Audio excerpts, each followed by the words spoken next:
খায়রুল বাশার রনি চৌধুরী, আমার বাবা বীর মুক্তিযোদ্ধা মরহুম জহির ইসলাম চৌধুরী, 8 নম্বর ওয়ার্ড বাইতেশ্বর রোড চেয়ারম্যান পাড়া, চকরিয়া পৌরসভা।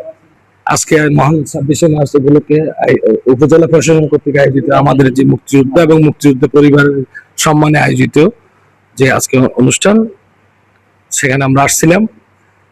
সেখানে আমরা এসে দেখেছি এবং শুনেছি এখানে মোটামুটি আরেকটু এদের খবরাখবর প্রশাসনের আন্তরিকতা নিয়ে খবরাখবর নিয়ে চকরিয়ার মুক্তিযুদ্ধের প্রেক্ষাপটটা তখন কি ছিল, চকরিয়াটা আমাদের কাদের সাথে, আমরা তো আমার বাবার মুখ থেকে শুনেছি, আমাদের সবার যারা মুরব্বী আছে, বাইরে আছে, চাচারা আছে, আমার চাচা মুক্তিযুদ্ধ, আমার ফুফাতো ভাই মুক্তিযুদ্ধ, তাহলে এদের থেকে আমরা জানছি, আমার বাবা থেকে বিশেষ করে জানছি তারা পটিবিলের সাথে কানেক্টেড ছিল। আমরা বাবাদের লোহাগাড়া পটিবিলের সাথে কানেক্টেড ছিল। আমার বাবারা ওখান থেকে রেশন পাঠাইতো, মুক্তিযোদ্ধাদের জন্য রসদ পাঠাইতো, ওইভাবে করতো। তারা বিভিন্ন জন বিভিন্ন ভাবে সহযোগিতা করছে, কেউ যুদ্ধে গেছে, কেউ সহযোগিতা করছে, সবকিছু দিয়ে মূলত মুক্তিযুদ্ধের আদর্শিক মনোভাব নিয়ে দেশকে স্বাধীন করার প্রত্যয়ে তারা দেশটা স্বাধীন করেছিল। ঠিক আছে, এই মুক্তিযুদ্ধটা কারো ব্যক্তিগত সম্পত্তি না। দেশ যতদিন থাকবে এই মুক্তিযুদ্ধের অবদান থাকতে হবে, এটা বাই লজিক। এখানে দেয়ার ইজ নো অল্টারনেটিভ। মুক্তিযুদ্ধরা করেছিল, দেশকে স্বাধীন করেছিল একটা পরাধীনতার শৃঙ্খল থেকে জাতিকে মুক্ত করার জন্য। ঠিক আছে, তাইলে এখানে দ্বিমত পোষণ করার তো সাধারণ সেন্সে আমি কারো মধ্যে যৌক্তিক কোন লজিক খুঁজে পাওয়ার কারণ দেখছি না। মুক্তিযোদ্ধারা সবারই সার্বজনীন, দল মত নির্বিশেষে একজন মুক্তিযোদ্ধা, সে দেশের জন্য যুদ্ধ করেছিল, তার পরিচয় সে মুক্তিযোদ্ধা। সে কোনো দলের নয়, সে কোনো ব্যক্তির নয়, সে কোনো কিছুর নয়। মুক্তিযোদ্ধা সার্বজনীন, সারা দেশের জন্য মুক্তিযুদ্ধটা হয়েছিল, যেটা আমরা আমার বাবার মুখ থেকে শুনেছি, চাচার মুখ থেকে, ভাই জ্যাঠাতো ভাই, বড় বড় মুরব্বী আমাদের যারা আছে তাদের মুখ থেকে শুনেছি। আমরা মুক্তিযুদ্ধের সন্তান এবং প্রজন্ম যারা আছি বর্তমানে, তারা আমরা চেষ্টা করছি, আমাদের মুরব্বী যারা জীবিত, যেমন আমার চাচা, আমার বাবার ঘনিষ্ঠ বন্ধু বিএলএফ কমান্ডার চাচা বড়জলি বাড়ি চাচা সালাউদ্দিন মাহমুদ, সাবেক জেলা চেয়ারম্যান সালাউদ্দিন মাহমুদ আছে আমার বাবার ঘনিষ্ঠ বন্ধু, উনি ছিলেন বিএলএফ কমান্ডার। তাহলে আমার বাবা তারা হ্যাঁ মহকুমা কমান্ডার ছিল। তাহলে ওনাদের ইনস্ট্রাকশনে আমার বাবারা এখান থেকে রসদ পাঠাইতো, ফুরাসুল মানিকপুর থেকে, আমার দাদার স্টেট থেকে, আবুল খায়ের মুন্সির স্টেট থেকে তারা রসদ পাঠাইতো। আমার বাবার ঘনিষ্ঠ বন্ধু ছিল মেজর রফিকুল ইসলাম বীরপুর, যিনি এখনো জীবিত আছেন। যখন উনি আসতেন সার্বিকভাবে সবারই খবরাখবর নিতেন, বিশেষ করে আমার বাবা খুব দেখতে পারতেন, উনি এখনো জীবিত আছেন। তাহলে আমার সবই আমার বাবার মুখ থেকে শোনা। সেজন্য বর্তমান সরকারের কাছে আবেদন থাকবে, এটাও মুক্তিযুদ্ধ বান্ধব সরকার।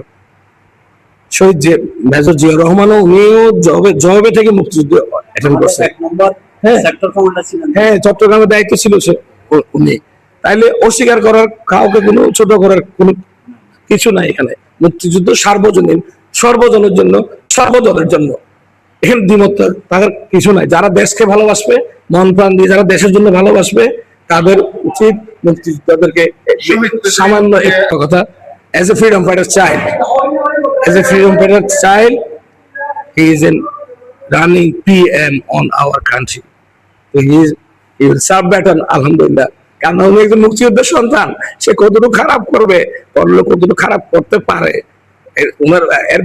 ওনার বাবার ভিতরে ছিল মুক্তিযুদ্ধের চেতনা, আমাদের ভিতরে আছে মুক্তিযুদ্ধের চেতনা।